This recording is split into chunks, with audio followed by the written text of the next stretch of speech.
Bago natin simulan ang ating video, nais ko munang magbigay ng taos-pusong pasasalamat sa inyong walang sawang pagsuporta at pagmamahal sa ating YouTube channel.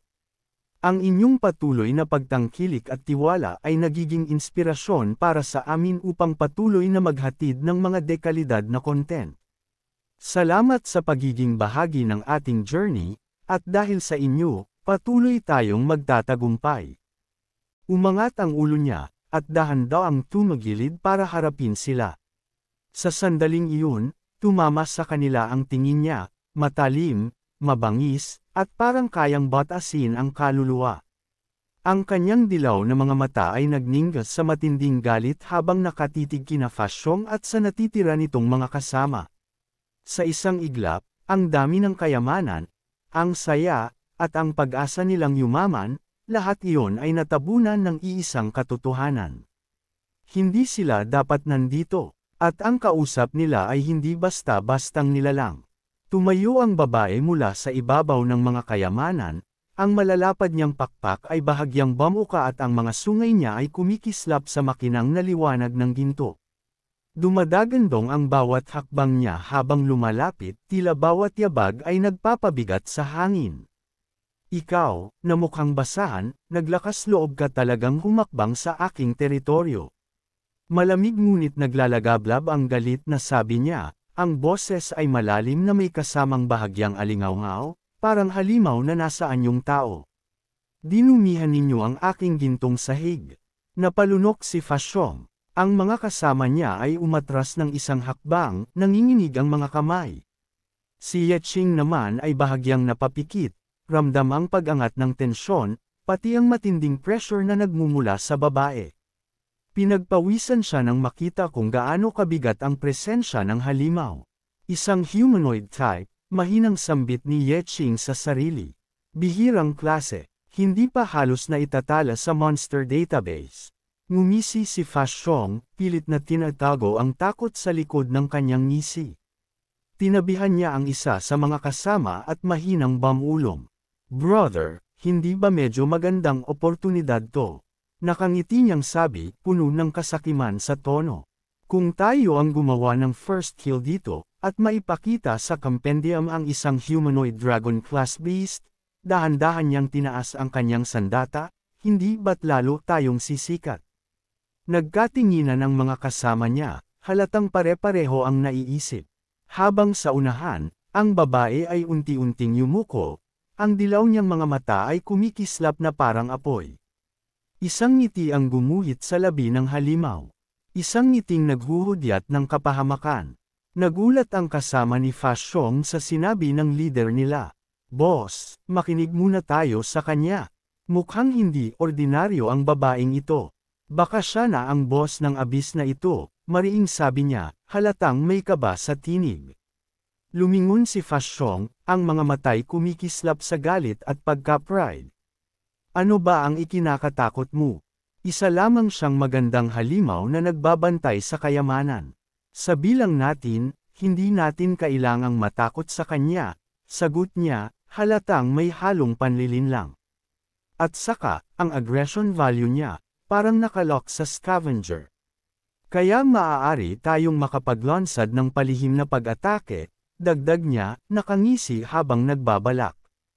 Ngunit bago pa man sila makapagpatuloy, nagpakawala ng malakas na enerhiya ang babaeng halimaw.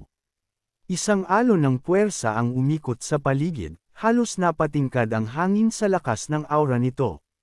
Nakatingin siya sa kanila, bawat titig ay may matinding galit at babala, walang puwang sa katatawanan. Si Fashong at ang kanyang mga kasama ay napalingon at napapahinto, ramdam ang bigat ng presensya ng halimaw. Si Yeching, sa gilid, nanatiling tahimik ngunit ang mga matay nagbabantay, parang pinag-aaralan ang bawat galaw ng bagong panganib na ito. Ang katahimikan bago sumiklab ang aksyon ay parang nakatirek na sandata, at ang bawat paghinga sa paligid ay puno ng tensyon, handa sa kung anuman ang susunod na galaw ng halimaw. Pinakawala ng babaeng halimaw ang kanyang inipon na enerhiya, at biglang lumipad ang mga ito na parang naglalagablab na palaso, diretsyo patungo sa posisyon ni Fashong. Nagkabunggo-bangguan sina Fashong at ang kanyang mga kasama. Sa pagmamadaling iwas, halos mahulog sa bawat hakbang habang sinusubukang umiwas sa mabilis at mapanganib na atake. Anak ng, napapamura si Fashong, hindi alam kung saan sisilip o kung anong uunahin, habang ang bawat segundo ay parang may hatid na kamatayan. Ang mga kasama niya ay natatakot, nanginginig, halos hindi makagalaw sa takot na matamaan ng matinding enerhiya, isang bagzo ng puwersang maaaring magwalas sa kanila sa isang iglap. Samantala, si Ye Qing ay nanatiling kalmado sa gilid, hindi napapansin ang takot o gulat. Mahigpit niyang hawak ang espada sa isang kamay, ang mga matay nakatuon sa bawat galaw ng paparating na atake. Parang nakatayo siya sa gitna ng unos, handa at kumpiyansa, isang malakas na kontrapunto sa kaguluhan sa paligid. Biglang lumipad ang babaeng halimaw mula sa tumpok ng mga kayamanan, ang malalapad niyang pakpak sa likod ay bumuo ng anino na sumasayaw sa liwanag ng kristal sa paligid.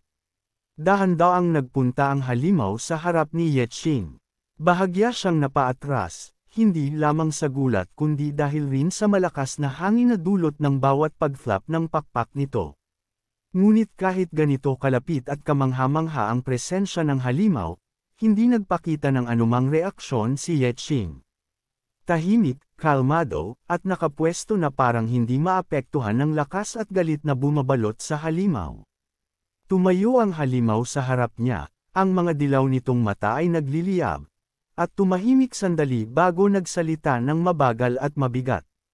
Ikaw, bata, gintong barya, kristal, o anumang mekantab na bagay, ang tinig niya'y nagtaglay ng banta at galit, parang hinuhusgahan ang bawat kilos ng mandirigmang nasa harapan niya.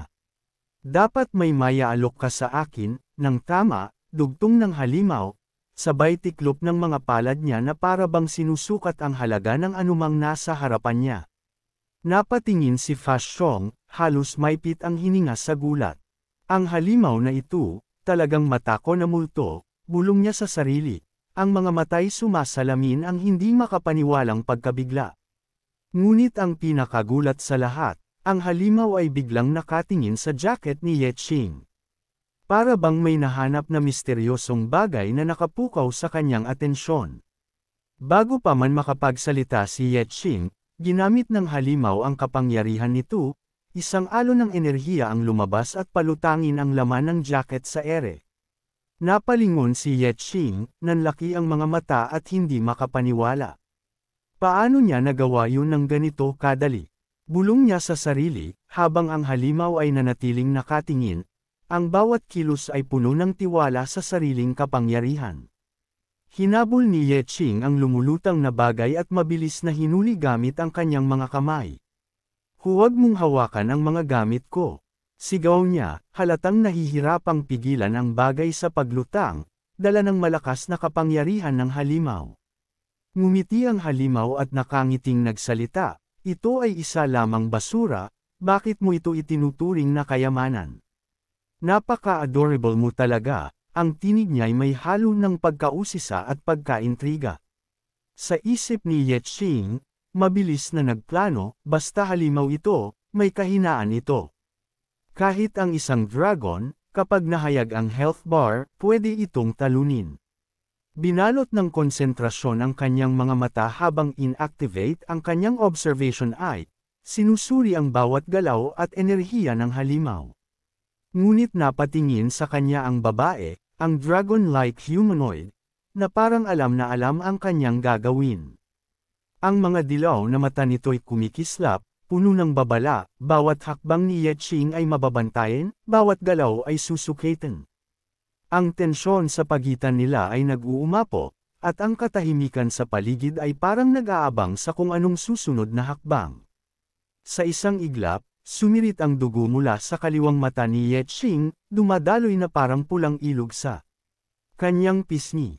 Ang babaeng halimaw ay nasa likuran niya, nakatayo ng parang walang kahit anong nangyari, tahimik at matatag. Ang bilis ng kanyang galaw at ang biglaang pangyayari ay nag-iwan kay Ye Qing na paralisado sa gulat. Lapastanganan mo kami gamit ang iyong probong teknik, manghang sabi ng halimaw. ang tinig niya'y malamig at puno ng babala, habang hawak ang mata na dinukot niya mula kay Yetching. Ang iyong mata ay magiging alay. Hinawakan ni Yetching ang kanyang dugot-sugatang mata, ramdam ang kirot na halos sumabog sa kanyang ulo. Napakapit ang mga ngipin niya sa sakit, ang bawat hibla ng kanyang katawan ay nagngangalit sa kirot. Ngunit sa kabila ng lahat, ang kanyang mga mata ay nananatiling nakatuon sa halimaw, isang tahimik ngunit matinding tapang na nagmumula sa loob. Ang paligid ay nanahimik, at ang tensyon ay parang kumikalam ng hangin, handa sa susunod na kilos ng dalawang mandirigmang nasa harapan ng bawat isa. Sinubol ng babaeng halimaw ang mata ni Yetching, parang isang candy, at hinagod sa bibig niya ng walang anumang hiya. Napatitig si Yetching, hindi makapaniwala sa nangyari. Ang kanyang puso'y nag-apoy sa galit, isang galit na puno ng pagkabigla at pagkasuklam sa ginawa ng halimaw. Agad niyang inactivate ang kanyang double frenzy, at isang malamig na enerhiya ang bumalot sa kanyang katawan. Ngunit hindi niya pinigil doon, pinataas niya ito at ginawa pang triple activation. Isang napakalakas na alon ng enerhiya ang bumalot sa kanya, nagliliyab sa bawat kalamnan at bawat galaw. Ang hangin sa paligid ay humipong tila binabayo ng bagyo, at ang mga kayamanan sa paligid ay nagsiliparan, naitala ang bawat liwanag, kumikislap sa init at puwersa ng kanyang kapangyarihan. Si Yetching ay parang naging sentro ng isang bagyong enerhiya, ang kanyang presensya ay nagbabadya ng kapangyarihan na kayang baguhin ang daloy ng labanan sa loob ng isang iglap. Nagsimulang sumugod si Yetching patungo sa halimaw, ang kanyang katawan ay binalot ng itim na enerhiya, ang mata'y nagliliyab sa galit at determinasyon. Gamit ang buong lakas, sinubukan niyang hiwain ang katawan ng halimaw gamit ang kanyang espada. Ngunit sa isang iglap, gamit lamang ang isang kamay, pinitik ng halimaw ang espada mula sa kanyang kamay, isang galaw na puno ng kapangyarihan, at sanhi upang tumilapon si Yetching sa malayo. Nanlalaki ang mga mata ni Yetching sa gulat.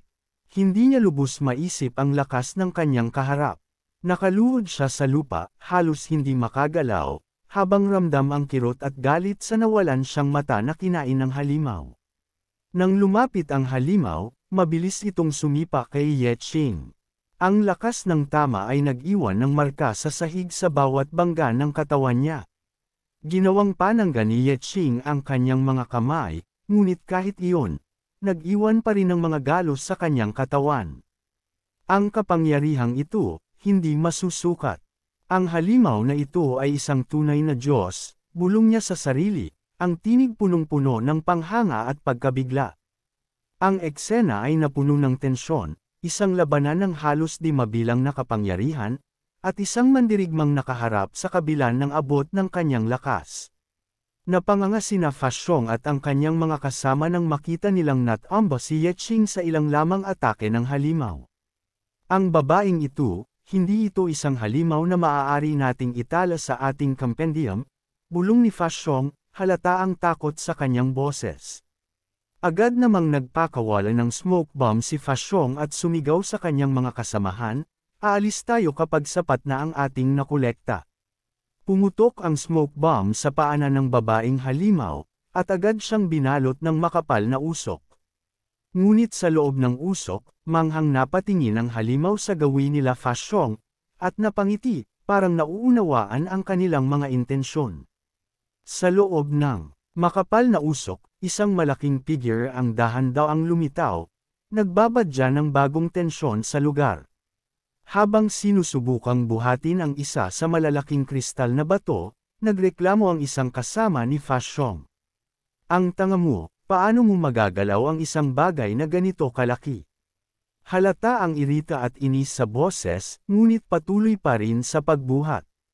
Bilasan mo na lang, utos ni Fa Xiong habang abala namumulot ng mga kristal sa harap niya. Ang bawat kilos ay puno ng determinasyon, kahit naramdam ang bigat ng sitwasyon sa paligid.